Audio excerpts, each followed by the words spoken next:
नमस्कार। हमने अपने पहले वीडियो में देखा था हमारे आसपास के पदार्थ, जिसमें हमने पदार्थ की तीन भौतिक अवस्थाओं के बारे में पढ़ा था। पदार्थ की तीन भौतिक अवस्थाएं होती हैं, उनमें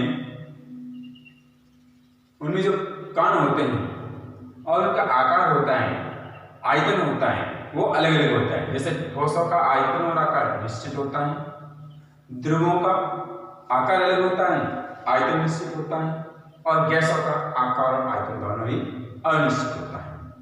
ऐसे ही ठोस के कण एकदम पास पास होते हैं, द्रव के कण थोड़े दूर होते हैं, और गैस के कण बहुत दूर होते हैं। आज हम अपने दूसरे अध्याय में आगे पढ़ते हैं पदार्थ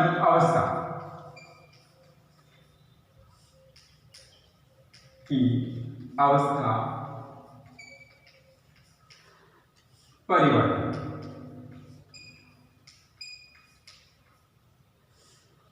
पदार्थ की अवस्था परिवर्तन के बारे में।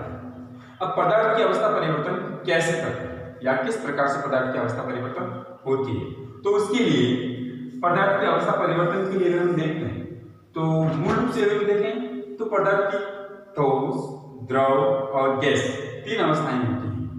तो मान लीजिए पदार्थ की ये ठोस अवस्था है, जो पदार्थ ये उसकी द्रव अवस्था है और ये गैस अवस्था है। अब उस एक ही पदार्थ को ठोस से द्रव, द्रव से गैस में किस प्रकार से परिवर्तन किया जाता है। तो मान लीजिए कोई ठोस पदार्थ है, अगर हम उसको गर्म करते हैं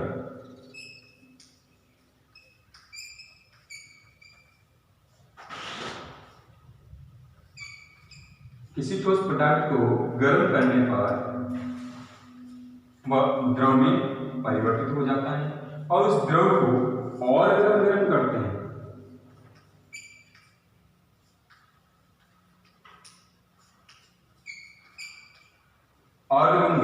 हैं तो वो गैस अवस्था में बदल जाता है। और इसी गैस को वापस हम ठंडा करते हैं,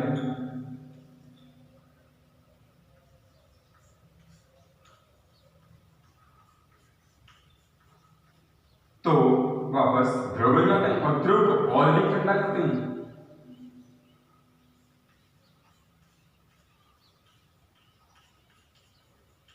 तो वापस ठोस बन जाता है। एग्जाम्पल ले लेते हैं हम बर्फ, जो कि ठोस अवस्था में होता है। बर्फ को अगर हम गर्म करते हैं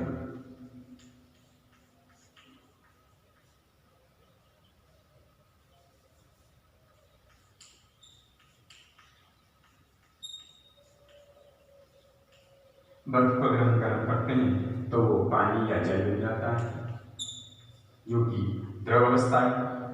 और पानी को गर्म करते हैं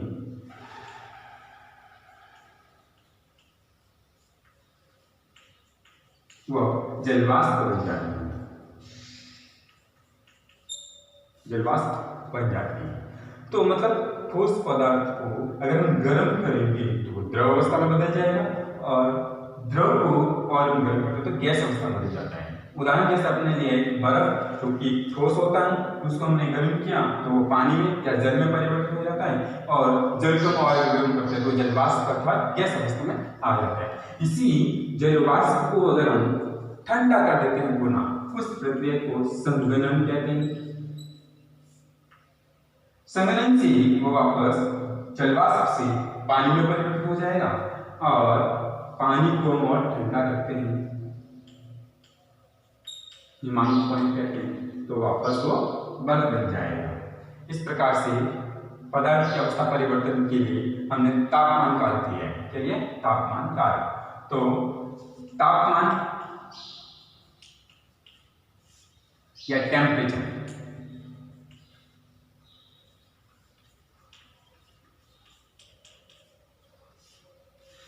किसी भी पदार्थ को गर्म करने पर पदार्थ के कण वो ऊष्मा अवशोषित करके अपने पदार्थ से अलग अलग होकर के कण गति करने लगते हैं। उसमें गतिज ऊर्जा बढ़ जाती है, जिससे कण स्वतंत्र रूप से गति करते हैं। तो तापमान, टेम्परेचर, इस टेम्परेचर में पॉइंट आता है अपना गलनांक, जिसे हम मेल्टिंग पॉइंट,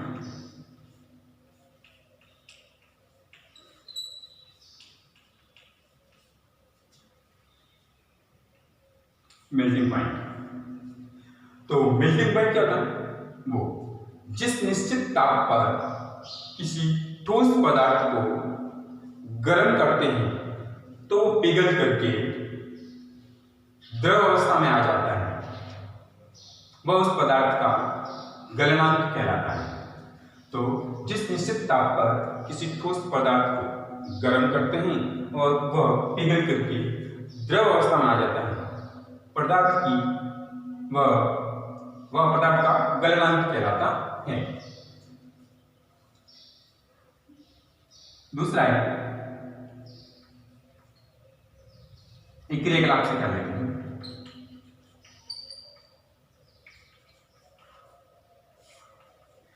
मान लीजिए हम एक बीकर में बर्फ के कुछ टुकड़े लेते हैं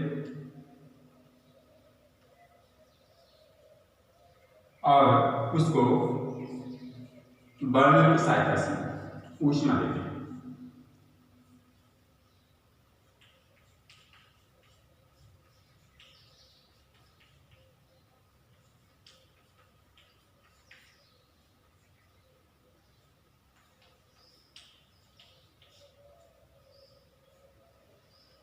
जैसे हम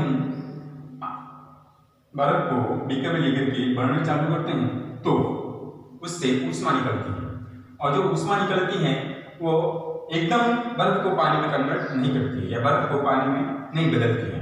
तो उसके लिए वो ऊर्जा जितनी आवश्यकता होती है उस ऊष्मा को पहले अवशोषित करेगा। तो उसको हम कहते हैं संगलन, कहते हैं संगलन। तो संगलन क्या होता है? ठोस पदार्थ के गलने की प्रक्रिया। ठोस पदार्थ के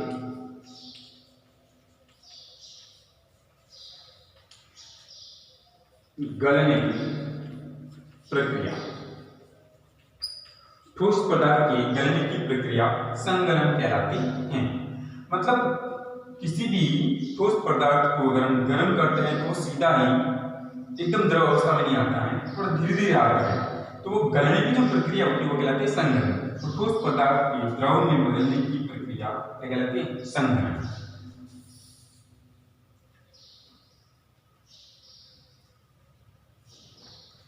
आगे संगलन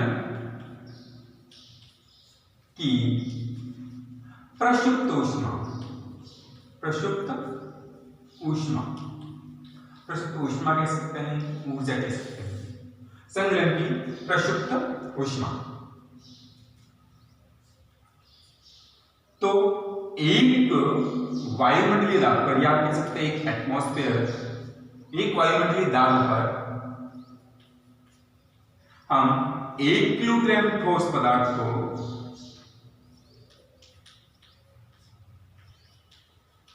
1 वायुमंडलीय दाब पर 1 किलोग्राम ठोस पदार्थ को गर्म करने पर ठोस से द्रव में बदलने के लिए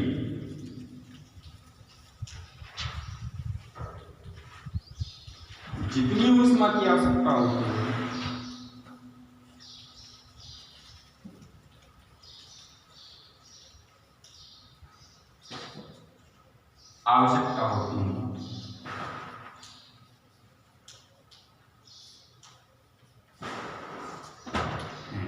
उसे हम संकलन की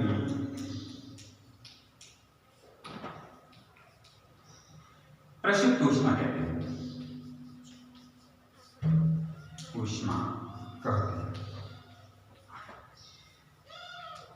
मतलब कोई ठोस पदार्थ होता है, उसको गर्म करने पर वो सीधा द्रव अवस्था में नहीं बदलता है।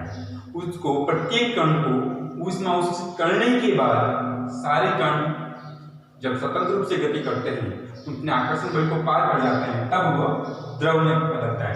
तो उसको पूरा द्रव में बदलने के लिए जितनी ऊष्मा की आवश्यकता होती है उसे हम कहते हैं संघनन की प्रक्षुब्ध ऊष्मा। अर्थात एक वायुमंडलीय दाब पर 1 किलोग्राम ठोस पदार्थ को गर्म करने पर ठोस से द्रव में बदलने के लिए जितनी ऊष्मा की आवश्यकता होती है उस पदार्थ को, वह उस पदार्थ की प्रक्षुब्ध ऊष्मा कहलाती है।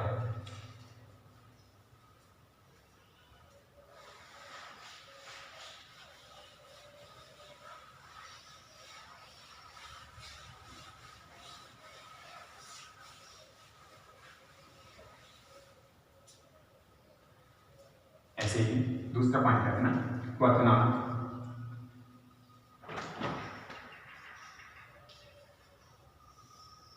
बॉइलिंग पॉइंट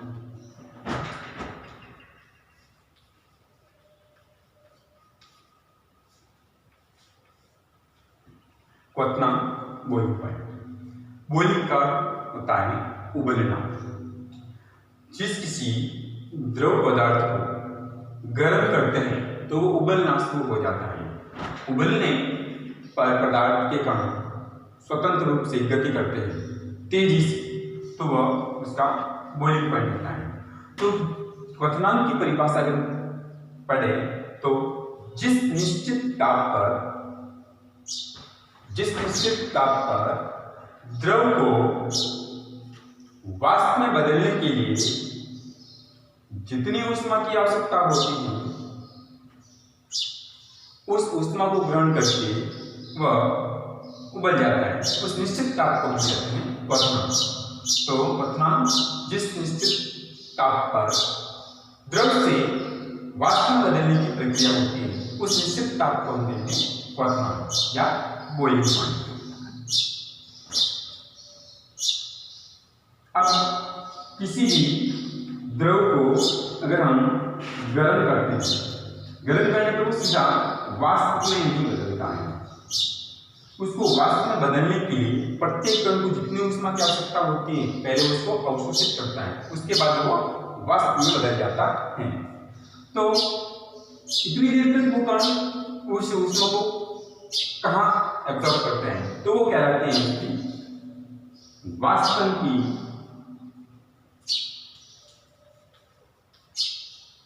गुप्त ऊष्मा। गुप्त ऊष्मा मतलब ऊष्मा को अंदर कण अवशोषित कर लेते हैं, तो वो वाष्पन की गुप्त ऊष्मा कहलाती है। तो एक वायुमंडलीय दाब पर 1 लीटर द्रव को गर्म करने पर द्रव से वाष्प में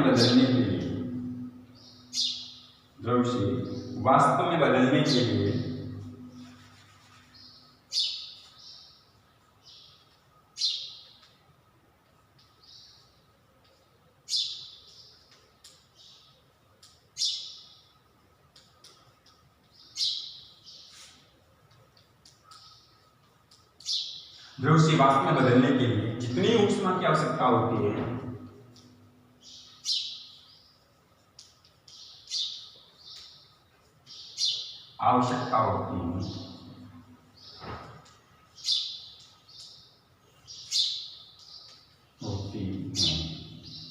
उसे हम वाष्पन की गुप्त ऊष्मा कहते हैं। वाष्पन की गुप्त ऊष्मा और संघनन की प्रक्षुब्ध ऊष्मा अलग अलग है। संघनन की प्रक्षुब्ध ऊष्मा तो होता है ठोस से द्रव में बदलने के लिए जितनी ऊष्मा की आवश्यकता होती है, और वाष्पन की गुप्त ऊष्मा होती है द्रव से वाष्प में बदलने के लिए जितनी ऊष्मा की आवश्यकता होती है उसे हम कहते हैं वाष्पन की गुप्त ऊष्मा। अब सभी पदार्थ जो होते हैं वो गर्म करने पर एक अवस्था से दूसरी अवस्था में परिवर्तित नहीं होते हैं। कुछ ऐसे पदार्थ भी होते हैं जो अपने एक अवस्था में आए ही नहीं दूसरी अवस्था में आ जाते हैं। तो कुछ ऐसे पदार्थ भी होते हैं जिन्हें गर्म करने पर वह बिना द्रव अवस्था से आए सीधा गैस अवस्था में, और गैस अवस्था को ठंडा करते हैं तो पुनः ठोस अवस्था में आ जाते हैं। पदार्थों का यह गुण कहलाता है ऊर्ध्वपातज गुण। तो नेक्स्ट टॉपिक अपना है ऊर्ध्वपात।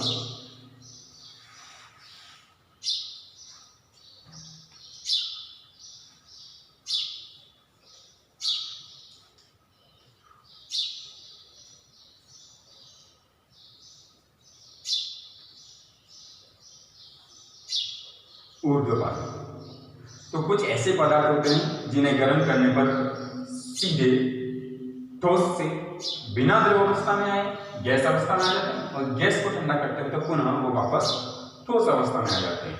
जैसे हम लिखते हैं, सब लोग जानते हैं, आप लोग कपूर, नौशादा,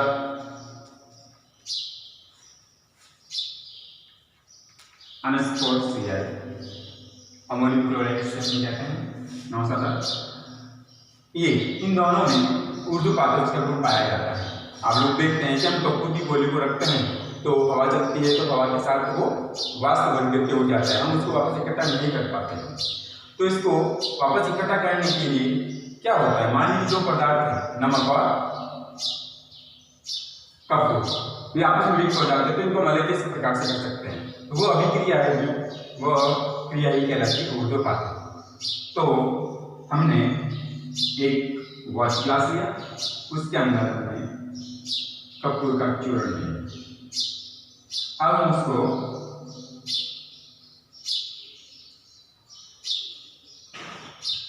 एक वॉश ग्लास में लेकर के ऊपर कांच की नली रखी और उस नली कांच की रखी उल्टा, और उसके अंदर हमने गीला रुई डाला। अब हम उसको स्टैंड पे रख करके गर्म करते हैं, तो गीली रुई देते हैं, इसको नामांकित कर देते हैं रुई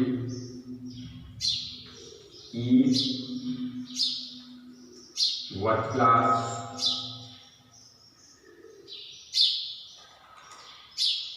बर्नर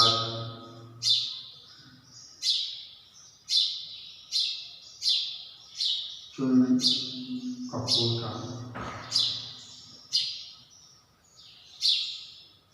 अब हम इसको गर्म करते हैं, तो जैसे ही ऊष्मा ग्रहण करता है, ये जो कपूर है चूर्ण ठोस अवस्था में होता है, और अगर उसको गर्म करते हैं तो ये वाष्प बन करके ऊपर उठने लगता है, और ऊपर उठ करके वो अगर ये रुई नहीं होता तो ये बाहर चला जाता।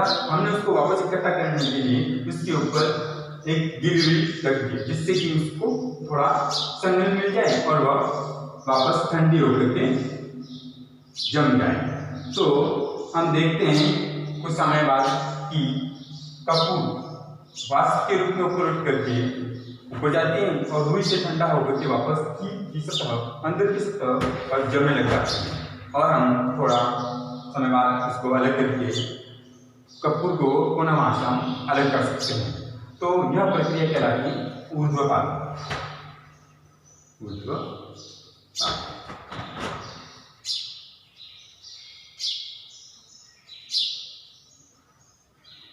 तो अवस्था परिवर्तन के ये तापमान के आधार पर कुछ उदाहरण। दूसरा है अवस्था परिवर्तन का दाब।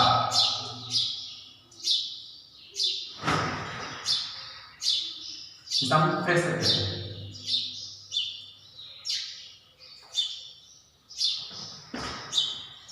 दाब लगाने पर पदार्थ की अवस्था परिवर्तन की जा सकती है। मान लीजिए अगर हम कोई पदार्थ लेते हैं, जिसको हम दबाते हैं, तो गैस पदार्थ लेते हैं और दबाते हैं तो उसके पास आ जाते हैं।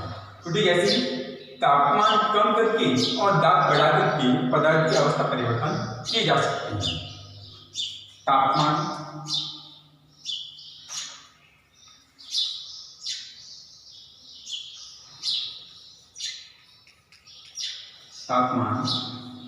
कम करके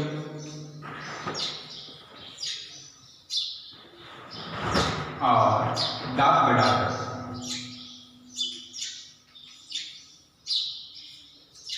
तापमान कम करके और दाब बढ़ा करके पदार्थ की अवस्था परिवर्तन की जा सकती है। तो इसके लिए हम क्रियाकलाप लेते हैं। हमने एक पिस्टन लिया है,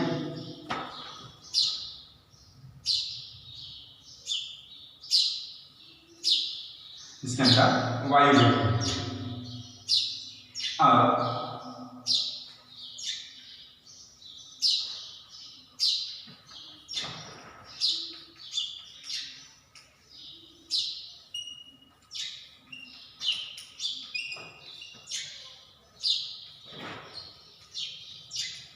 फर्स्ट कंडीशन में अगर देखते हैं तो ये गैस जो है, वायु जो है, इसके कण दूर दूर होते हैं।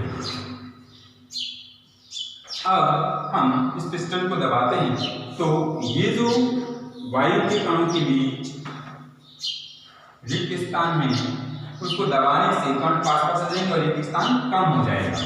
तो इस प्रकार से ये कण पास पास आ जाएगा। और अगर हम दबाते हैं तो ये कण एकदम पास आ जाते हैं और इसकी अवस्था गैस से द्रव अवस्था आ जाती है। इस प्रकार से तापमान कम करके और दाब बढ़ा करके पदार्थ की अवस्था परिवर्तन की जा सकती है। वायु का वो पिस्टन दबाया तो वायु में कण जो होते हैं उनके बीच में रिक्त स्थान होता है, पिस्टन दबाने से कण रिक्त स्थान कम हो जाता है और वो पास पास आ जाते हैं। इस प्रकार की कंडीशन होती है। और अगर हम दबाते हैं तो वो वायु के कण और नजदीक आ जाते हैं और उसकी अवस्था परिवर्तन हो जाती है, तो वो द्रव अवस्था में आ जाता है। गैस सिलेंडर में ऑक्सीजन गैस के सिलेंडर जो होते हैं, एलपीजी गैस के सिलेंडर होते हैं, उनको दबा करके उनको द्रव अवस्था में इस प्रकार से लाया जाता है।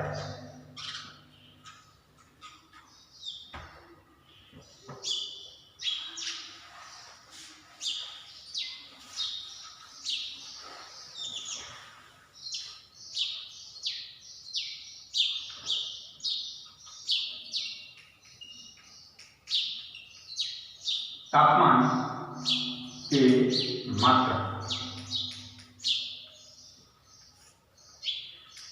तापमान के मात्रक हमने विभिन्न प्रकार के तापमान के मात्रक पढ़े हैं, फ़ारेनहाइट, डिग्री सेल्सियस, केल्विन। तो तापमान के मात्रक केल्विन, केल्विन को के से रिप्रेजेंट करते हैं। दूसरा सेल्सियस,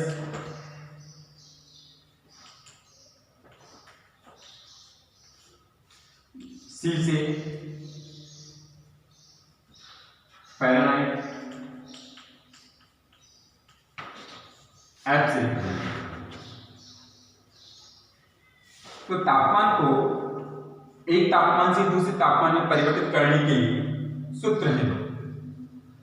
अगर केल्विन में तापमान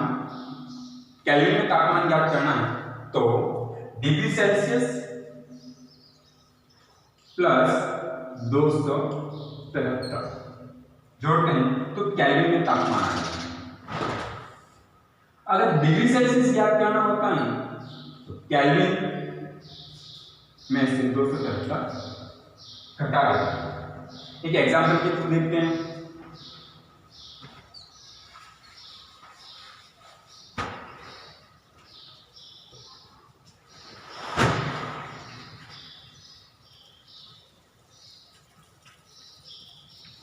जल का बॉइलिंग पॉइंट को बताएं 100 डिग्री सेल्सियस होता है, उसको हमें केल्विन में बदलना है। तो हम क्या करते हैं, पहले फॉर्मूला लगाते हैं, kelvin equal two degree Celsius plus 273। Kelvin, अब डिग्री सेल्सियस अपने दे रखा है 100 डिग्री और 273 जोड़ेंगे तो हमारे हो जाएगा 373। तो ये हमारा आंसर आ गया केल्विन। तापमान डिग्री सेल्सियस से हम केल्विन में बदलते हैं, तो इस प्रकार से हमारा केल्विन में तापमान का आंसर है। ऐसे ही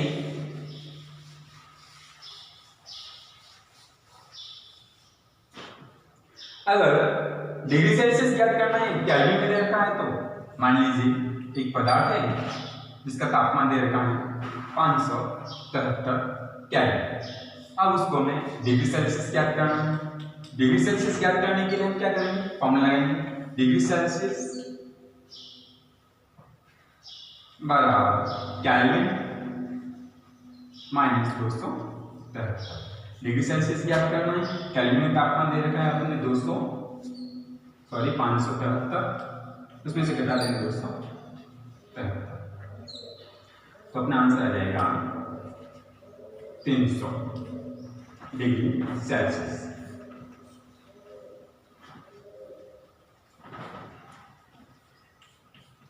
इस प्रकार से हम पदार्थ के जो तापमान दे रखे हैं केल्विन और डिग्री सेल्सियस में, तो केल्विन को डिग्री सेल्सियस में और डिग्री सेल्सियस को केल्विन में बदल सकते हैं इन सूत्रों से।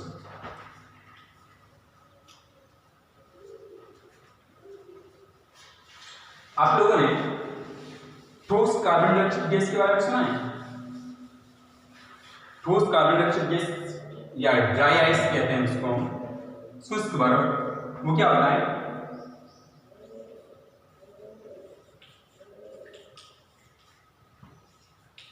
बर्फ, शुष्क बर्फ CO2 होता है।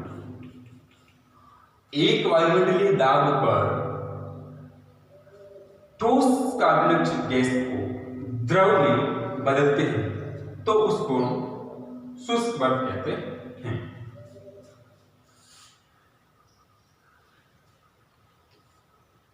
शुष्क बर्फ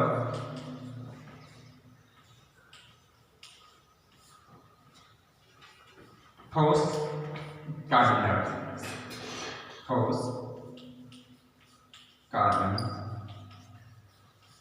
डाइऑक्साइड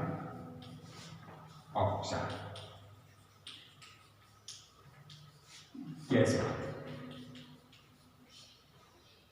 तो आज हमारा अध्याय यहीं पे समाप्त होता है। अगला अध्याय अगले वीडियो में देखेंगे। धन्यवाद।